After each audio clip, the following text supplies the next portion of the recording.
નમસ્કાર મિત્રો, શું આપ અંગ્રેજી વિષયમાં મહારત કેળવવા માંગો છો? શું આપ અંગ્રેજીના નિયમો સહજ અને સરળ રીતે શીખવા માંગો છો? તો આ વિડીયો તમારા માટે જ છે. આ વિડીયોમાં આપણે પ્રેક્ટિકલી અંગ્રેજી શીખીશું. અહીં કેટલાક વાક્યો આપણે જોઈશું જેના અંદર થોડી ગ્રામેટિકલ ભૂલો હશે. તે આપણે સ્પોટ કરતા શીખીશું અને જેની મદદથી આપણે અંગ્રેજી સરળતાથી અને સહજતાથી શીખી જઈશું. તો ચાલો વિડીયોની શરૂઆત કરીએ. અહીં પહેલું એક વિધાન આપ્યું છે, the cat sat in the mat. તો આ વાક્યના અંદર શું ભૂલ છે તમે વિડીયો પોઝ કરીને એકવાર જોઈ લો. તો ચાલો મિત્રો આપણે અહીંયા સમજીએ. ધ કેટ એટલે બિલાડી કઈ ક્રિયા કરી હતી. સેટ એટલે બેઠી હતી. સીટનું ભૂતકાળ સેટ થાય છે. ક્યાં બેઠી હતી? તો ઇન ધ મેટ, મેટમાં. તો અહીંયા ઇન શબ્દ એક ખોટો છે. ઇનની જગ્યાએ કયો પ્રેપોઝિશન આવશે? ઓન આવશે. તમે જાણો છો પ્રેપોઝિશન એ એવો શબ્દ છે જે દરેક વસ્તુની પોઝિશન બતાવે છે. તો ઇન છે, ઓન છે, અંડર છે, ઓવર છે, આ બધા એવા શબ્દો છે જેને પ્રેપોઝિશન કહેવામાં આવે છે. ઇન એટલે માં અને ઓન એટલે પર અથવા તો ઉપર. તો સાચું પ્રેપોઝિશન ઓન આવશે. બિલાડી મેટ ઉપર બેઠી હતી. બીજું વાક્ય જોઈએ. She enjoy reading books in the library. એકવાર વિડીયો પોઝ કરીને ભૂલ શોધવાનો પ્રયાસ કરજો. ચાલો તો હવે આપણે જોઈ લઈએ. અહીંયા શી વપરાયું છે, ત્રીજો પુરુષ એક વચન, અને જે વાક્ય છે તે વર્તમાન કાળમાં આવ્યું છે. હવે ત્રીજા પુરુષ એક વચન કયા કયા છે? તો હી, શી અને ઇટ. ત્રીજા પુરુષ એક વચન સાથે જે પણ ક્રિયાપદ આવે, વર્તમાન કાળ હોય તો એસ અથવા ઈએસ લાગતું હોય છે. વર્બની પાછળ એસ અથવા તો ઈએસ લાગે છે. અહીંયા તમે જોઈ શકો છો, અહીંયા તો એન્જોય જ લખેલું છે, એની પાછળ એસ કે ઈએસ લાગ્યું નથી, માટે આપણે વાય છે એની પાછળ એસ લાગશે, માટે એન્જોયસ થઈ જશે. શી એન્જોયસ રીડિંગ બુક્સ. હવે અહીંયા તમે જોઈ શકો છો બુક્સ પછી અલ્પ વિરામ આવ્યું છે. એક કરતા વધારે વસ્તુઓ નથી, ફક્ત એક જ વસ્તુ છે, તો ત્યાં તેવા સંજોગોમાં અલ્પ વિરામ આવતું નથી. એટલે અલ્પ વિરામ અહીંયાથી આપણે કાઢી નાખીશું. ઇન ધ લાઇબ્રેરી, લાઇબ્રેરીમાં. તેને લાઇબ્રેરીમાં પુસ્તકો વાંચવાનું ગમે છે. બીજું એક વાક્ય જોઈએ.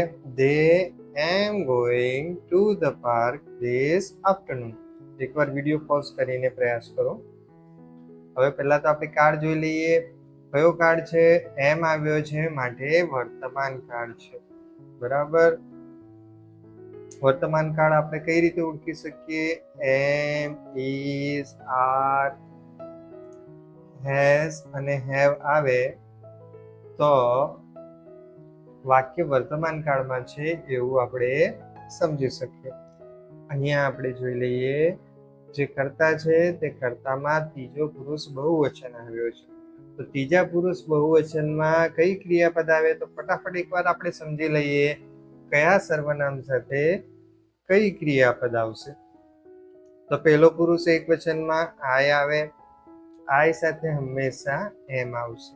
એનું બહુવચન થાય છે વી. વી સાથે હંમેશા આર આવશે. ત્યારબાદ બીજો પુરુષ એક વચન યુ. યુ સાથે હંમેશા આર આવશે. યુનું બહુવચન પણ યુ થાય છે, તેની સાથે પણ આર આવશે. હવે ત્રીજો પુરુષ એક વચન તો હી, શી અને ઇટ. આ ત્રણ સાથે હંમેશા ઇઝ જ આવશે. જ્યારે ધે આવ્યો હોય, આપણે વર્તમાન કાળની વાત કરી રહ્યા છીએ, તો ધે સાથે આર આવશે. એટલે જો સરળતાથી તમારે નિયમ સમજવો હોય તો હી, શી, ઇટ સાથે ઇઝ, આઈ સાથે આવશે એમ, અને બાકી બધામાં શું આવશે?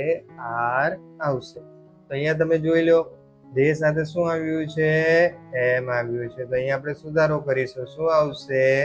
આર આવશે. They are going to the park this afternoon.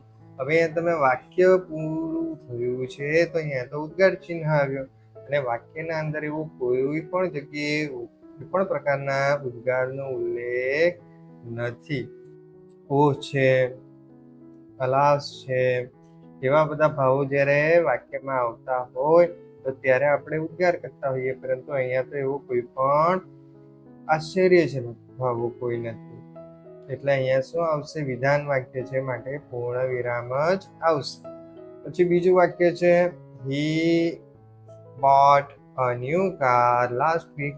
એકવાર વિડીયો પોઝ કરીને જવાબ વિચારી લો. તો અહીંયા આપણે જોઈ શકીએ છીએ બોટ એ ભૂતકાળ છે ભાઈનું, પરંતુ અહીંયા તમે જોઈ શકો છો કે અહીંયા તો બીઓટી બોટ આપેલો છે. એકચ્યુઅલી બાયનો ભૂતકાળની સ્પેલિંગ શું છે? BOUGHT. તો BOUGHT બોટ થાય છે માટે અહીંયા સ્પેલિંગ ખોટી છે. ઘણી વખત OUGHT કરીને ભૂતકાળ કરવામાં આવે છે. દાખલા તરીકે આપણે જોઈએ તો કેચ, કેચનું કોટ થાય છે, તેમાં CAUGHT આવે છે. ફાઇટ છે, FIGHT ફાઇટ. તો ફાઇટનું ભૂતકાળ શું થાય છે? ફોટ, FOUGHT. એવા ઘણા બધા સ્પેલિંગ છે જેના અંદર OUGHT અથવા તો AUGHT કરીને ભૂતકાળ બનાવવામાં આવે છે. એટલે ક્રિયાપદના ભૂતકાળ બનાવવા માટે ઘણી વખત આવી નાની નાની ભૂલો થતી હોય છે. સ્પેલિંગ આપણે ખોટી લખીએ છીએ જેને કારણે આપણા માર્ક કટ થતા હોય છે. માટે સ્પેલિંગમાં આપણે ખાસ ધ્યાન આપીશું. બીજું વાક્ય જોઈએ. A sun rise in the east and set in the west. Video pause કરીને ફટાફટ જવાબ શોધવાનો પ્રયત્ન કરો. તો ચાલો આપણે સુધારો કરીએ.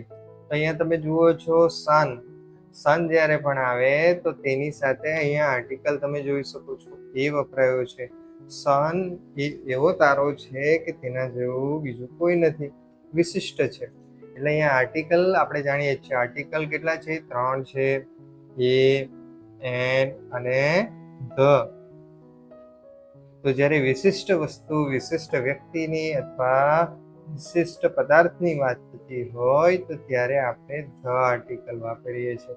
માટે અહીંયા એ આવશે નહીં, પરંતુ શું આવશે? ધ આવશે. હવે એ અને એન ક્યારે આવે? એ અને એન નો અર્થ થાય છે એક.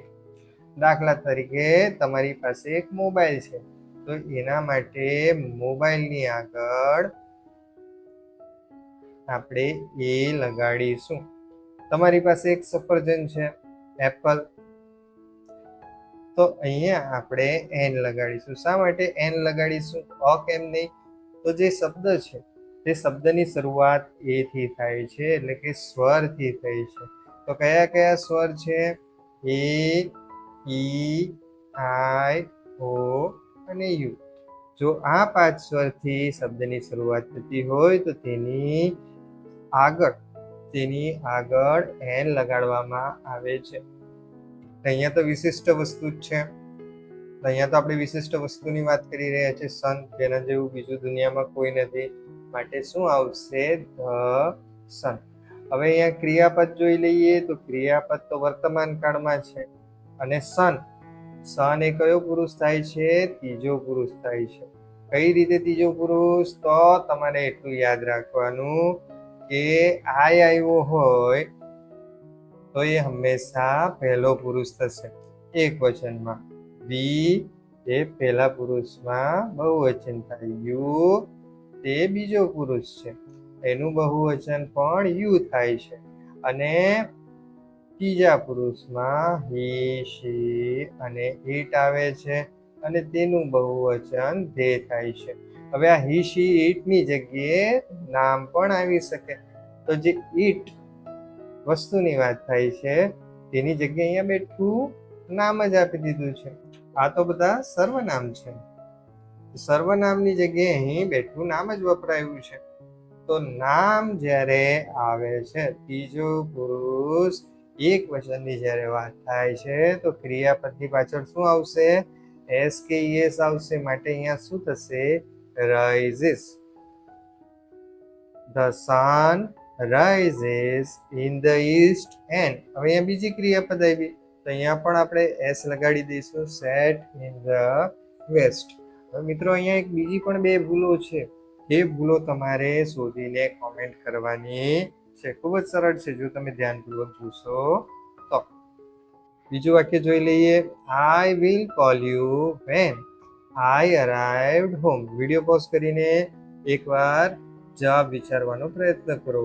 તો અહીંયા આપણે જોઈ લઈએ કયો કાળ છે તો ભવિષ્ય કાળ છે. અહીંયા તમે જોઈ શકો છો એક જ વાક્યના અંદર બે વિરોધાભાસી ક્રિયાપદો આવી છે. અહીંયા વાત થઈ રહી છે ભવિષ્યકાળની અને અહીંયા તમે જુઓ છો તો અહીંયા તો ભૂતકાળ આપ્યું છે. આઈ વિલ કોલ યુ, હું તને બોલાવીશ જ્યારે આઈ વિલ અરાઈવ હોમ. તો અહીંયા પણ આપણે ભવિષ્યકાળ કરવું પડે ને. અહીંયા ભૂતકાળ કઈ રીતે થાય? I will arrive home. I will call you, હું તને બોલાવીશ. વેન એટલે જ્યારે. આઈ વિલ અરાઈવ, જ્યારે હું આવીશ. ક્યારે આવીશ? હોમ, ઘરે. તો એટલું યાદ રાખવું મિત્રો, એક જ વાક્યના અંદર એક જ કાળ આવતો હોય. દાખલા તરીકે વર્તમાન કાળનું વાક્ય હોય તો આખા વાક્યમાં વર્તમાન જ કાળ હશે. ભૂતકાળ હોય તો ભૂતકાળ જ હશે. તેમજ ભવિષ્યકાળ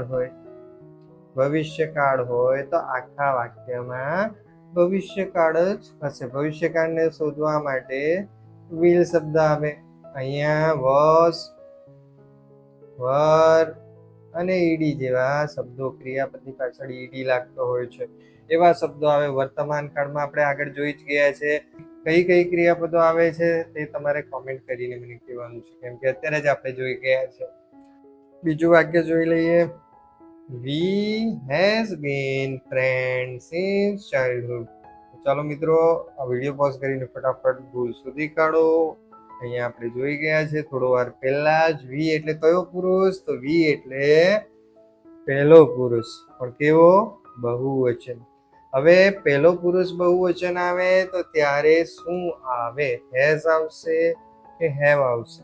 તો તે ફટાફટ આપણે નિયમ જોઈ લઈએ. તો આપણે જોતા જઈએ. સર્વનામ પહેલો પુરુષ એક વચનમાં આઈ આવ્યો, તેનું બહુવચન થયું વી.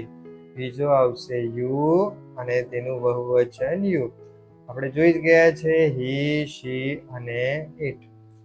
બરાબર. તો આઈ સાથે આવે હંમેશા હેવ, વી સાથે પણ આવશે હેવ, યુ સાથે પણ આવશે હેવ, યુ સાથે પણ આવશે હેવ. હવે હી, શી, ઇટ સાથે જ હેઝ આવશે અને દે સાથે આવશે હેવ. એટલે જો તમારે યાદ રાખવું હોય તો ત્રીજા પુરુષ એક વચન સાથે હેઝ આવે, બાકી બધામાં હેવ આવે. ખૂબ જ સરળ છે. માટે અહીંયા આવશે we have been friends since childhood. અમે બાળપણથી જ મિત્રો હતા. The cake she baked taste delicious. કયા કાળમાં વાત થઈ રહી છે? વિડીયો પોઝ કરીને એકવાર જોઈ લો. કયા કાળમાં વાત થઈ રહી છે? તો ભૂતકાળની વાત થઈ રહી છે. કેવી રીતે ખબર પડી? તો ઈડી આવેલું છે, ક્રિયાપદની પાછળ ઈડી આવેલું છે. થોડો વાર પહેલા જ આપણે જોઈ ગયા હતા કે વાક્ય કાં તો વર્તમાન કાળમાં હોય, ભૂતકાળમાં હોય અથવા તો ભવિષ્યકાળમાં હોય. અહીંયા તો બે ક્રિયાપદ આપી છે. એક તો છે બેક્ડ અને બીજું છે ટેસ્ટ. તો અહીંયા ભૂતકાળ છે માટે બીજી ક્રિયાપદને પણ ભૂતકાળ બનાવવી પડશે. માટે અહીંયા શું આવશે? Taste. The cake she baked taste delicious. તેણે જે કેક બનાવ્યું હતું તે ખૂબ જ ડિલિશિયસ, ખૂબ જ સ્વાદિષ્ટ લાગતું હતું. ચાલો બીજો એક વાક્ય જોઈ લઈએ. Do you know how to solve this math problem. Video pause કરીને એકવાર જોઈ લો. હવે આ એક પ્રશ્ન છે માટે પ્રશ્નની પાછળ, પ્રશ્નના અંતે શું આવશે? પ્રશ્ન ચિહ્ન આવે. અહીંયા પૂર્ણ વિરામ આવ્યું છે. બીજું એક જોઈ લઈએ. અહીંયા જે ક્રિયાપદ છે સોલ્વ, તો તેની આગળ TOO2 કર્યું છે. એકચ્યુઅલી અહીંયા શું આવશે? TO2 આવે છે. તો અહીંયા એક સ્પેલિંગ મિસ્ટેક છે. ઘણી વખત આપણે ક્રિયાપદની આગળ TOO કરી દેતા હોઈએ છીએ, જેને કારણે આપણા માર્ક્સ પણ કટ થતા હોય છે. ક્રિયાપદની આગળ હંમેશા TO2 આવે છે. Do you know? શું તું જાણે છે? How to solve this math problem? કઈ રીતે આ ગણિતના દાખલાનો જવાબ લાવી શકાય? પ્રશ્ન છે માટે પ્રશ્ન ચિહ્ન આવશે. They plans to travel to Japan next year. Video pause કરીને ફટાફટ જવાબ વિચારી લો. ચાલો હવે આપણે સમજીએ. દે એટલે ત્રીજો પુરુષ બહુવચન, અને એની પાછળ તમે અહીંયા જોઈ શકો છો ક્રિયાપદની પાછળ SES લગાવેલો છે. ક્રિયાપદની પાછળ S અને ES ક્યારે લગાવાય? ત્રીજો પુરુષ એક વચન હોય તો જ. હી હોય, શી હોય અથવા તો ઇટ હોય ત્યારે જ આપણે S કે ES લગાવીએ છે. માટે અહીંયા આપણે S કાઢી નાખશું. They plan to travel to Japan. અહીંયા TWO નહીં આવશે. 2 એટલે 2, જાપાન તો એક જ છે, તો અહીંયા કયો 2 આવવો જોઈએ? TO2 આવવો જોઈએ. They plan to travel to Japan next year. એ લોકો પ્લાનિંગ કરી રહ્યા છે ક્યાં જવાની? તો જાપાન જવાની. ક્યારે જવાની? આવતા વર્ષે. તો તેઓ આવતા વર્ષે જાપાન જવાનું પ્લાન કરી રહ્યા છે, આયોજન કરી રહ્યા છે. તો મિત્રો, આજે આપણે આટલા જ વાક્યો જોઈશું. જો તમને વિડીયો ગમ્યો હોય તો લાઈક કરજો, કોમેન્ટ કરજો, શેર કરજો, અને ચેનલ સબસ્ક્રાઇબ કરવાની બાકી હોય તો ચેનલ પણ સબસ્ક્રાઇબ કરી દેજો. હવે પછી તમે કેવા વિડીયો જોવા માંગો છો તે પણ તમે અવશ્ય કોમેન્ટ કરજો. તમે લાઈક, શેર અને કોમેન્ટ કરશો તો અમને ખૂબ ગમશે.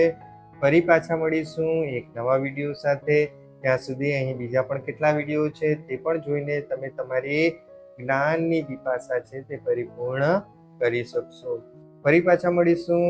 ત્યાં સુધી thank you for watching and have a nice day.